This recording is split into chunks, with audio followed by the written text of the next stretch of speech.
రామకృష్ణ శ్రీరామకృష్ణుల ఆచరణాత్మక సందేశం. భగవద్ దర్శనం 61, 62.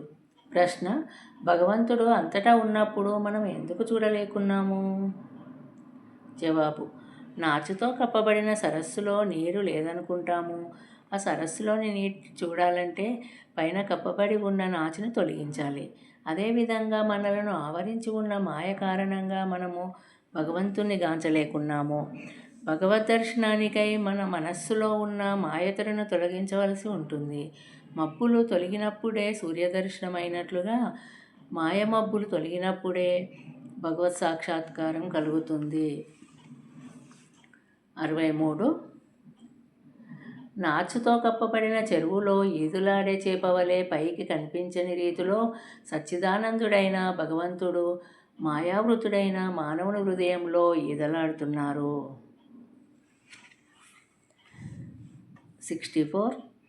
ప్రాపంచికత లేశమాత్రము మిగిలి ఉన్న భగవంతుని కనుగొనలేము. సాధారణ దైనందిన జీవితానికి పనికి వచ్చే చిన్నపాటి కోరికలు ఉండవచ్చు. కానీ భోగాలలో దింపే కోరికల పట్ల వివేచన చేసి వాటిని నిర్మూలించుకోవాలి. జై శ్రీకృష్ణ. జై శ్రీరామకృష్ణ. 65. సూది రంధ్రంలో మట్టి చేరితే దానిలోనికి దారం ఎక్కదు. అదేవిధంగా ప్రాపంచికత నిండి ఉన్న మనస్సులోనికి భగవంతుడు రాజాలడు. జై శ్రీకృష్ణ. 66. దారము పలచగా ఉండి తిన్నగా ఉంటేనే సూదిలోనికి ఎక్కించగలము. అదేవిధంగా మనస్సు పారదర్శకంగా వినయంగా ఏకాగ్రంగా నిలిచి ఉన్నప్పుడే భగవంతుని యందు ప్రవేశించగలదు. జై శ్రీరామకృష్ణ. 67. మహారాజును దర్శించాలనుకుంటే ఒక్కసారి ద్వారపాలకుని ప్రసన్నం చేసుకోవలసి వస్తుంది. భగవంతుని చేరేందుకు ఎన్నో విధానాలు ఉన్నాయి.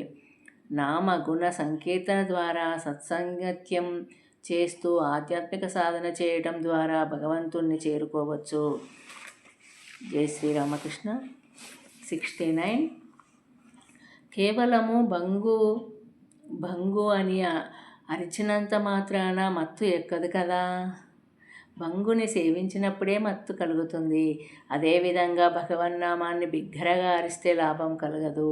స్థిరమైన క్రమశిక్షణతో కూడిన ఆధ్యాత్మిక సాధనల ద్వారానే సచ్చిదానంద స్థితిని పొందవచ్చు. జై శ్రీరామకృష్ణ. 69. తాత్కాలిక భక్త్యావేశంతో స్త్రీ కానీ పురుషుడు కానీ రోధించవచ్చు.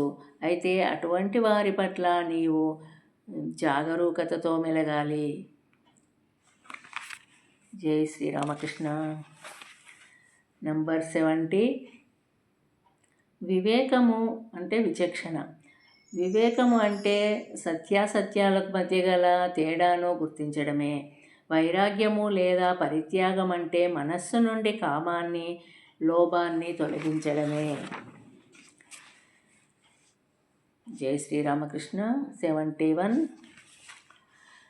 కామలోభాలను పరిత్యజించకపోతే భగవంతుణ్ణి చూడలేవు. లోకులు ఏమనుకుంటారో అనే భయంతో దంభం కోసము కార్యకలాపాలను ఆచరిస్తే నీవు భగవంతుణ్ణి చేరలేవు. జై శ్రీరామకృష్ణ.